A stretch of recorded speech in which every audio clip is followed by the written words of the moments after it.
एक बार की बात है जब बादशाह अकबर बाजार में जाते हैं और वहाँ पे वो देखते हैं कि एक पान वाला वहाँ पे बड़ा ही स्वादिष्ट पान बना रहा है। तो अचानक बादशाह को भी पान खाने का मन कर जाता है और वो उस दुकान में जाते हैं और जाके बोलते हैं कि मुझे भी एक पान बना के खिला दो। तभी दुकानदार जल्दी जल्दी में एक पान बनाता है, बना के महाराजा को देता है और महाराजा उसको कुछ समय तक चबाते हैं और चबाने के बाद वो हुक्म देते हैं कि तुम एक काम करो, कल आधा किलो चूना लेके मेरे दरबार में पहुंच जाना। ये बोल के महाराजा वहाँ से निकल जाते हैं।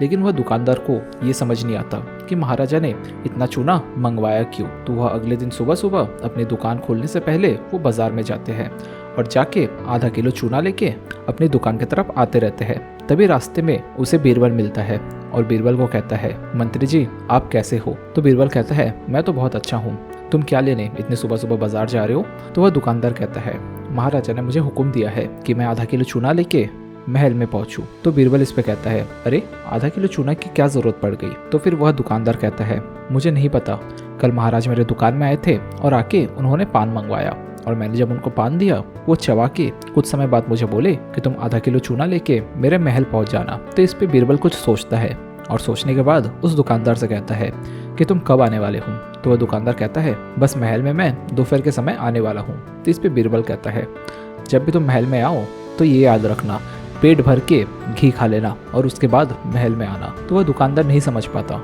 कि आखिर बीरबल ऐसा क्यों बोल रहा है, लेकिन उसको लगता है कि बीरबल बहुत बुद्धिमान इंसान है, अगर वो ऐसा बोल रहा है तो उसके पीछे कुछ कारण है।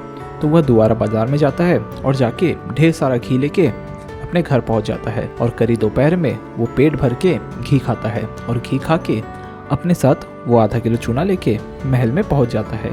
और महल में पहुंच के वो महाराजा से कहता है, महाराज आपने जो हुक्म दिया था वैसे ही मैं आधा किलो चूना लेके आपके सामने पहुंच गया हूँ।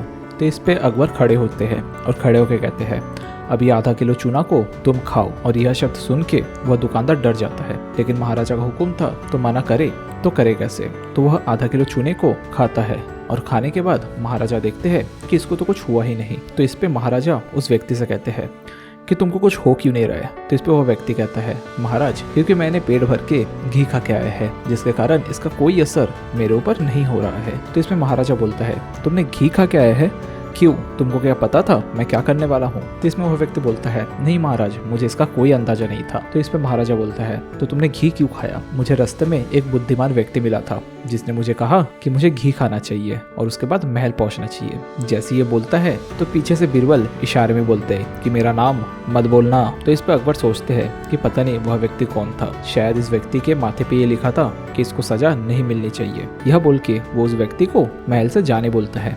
तभी अगले दिन सुबह सुबह वह व्यक्ति बीरबल के घर पहुंच जाता है और जाके बोलता है कि आखिर बात थी क्या, महाराजा ने मुझे सजा क्यों दिया? और सजा दिया तो दिया, आपको कैसे पता था कि महाराज मुझे ये सजा देने वाले हैं?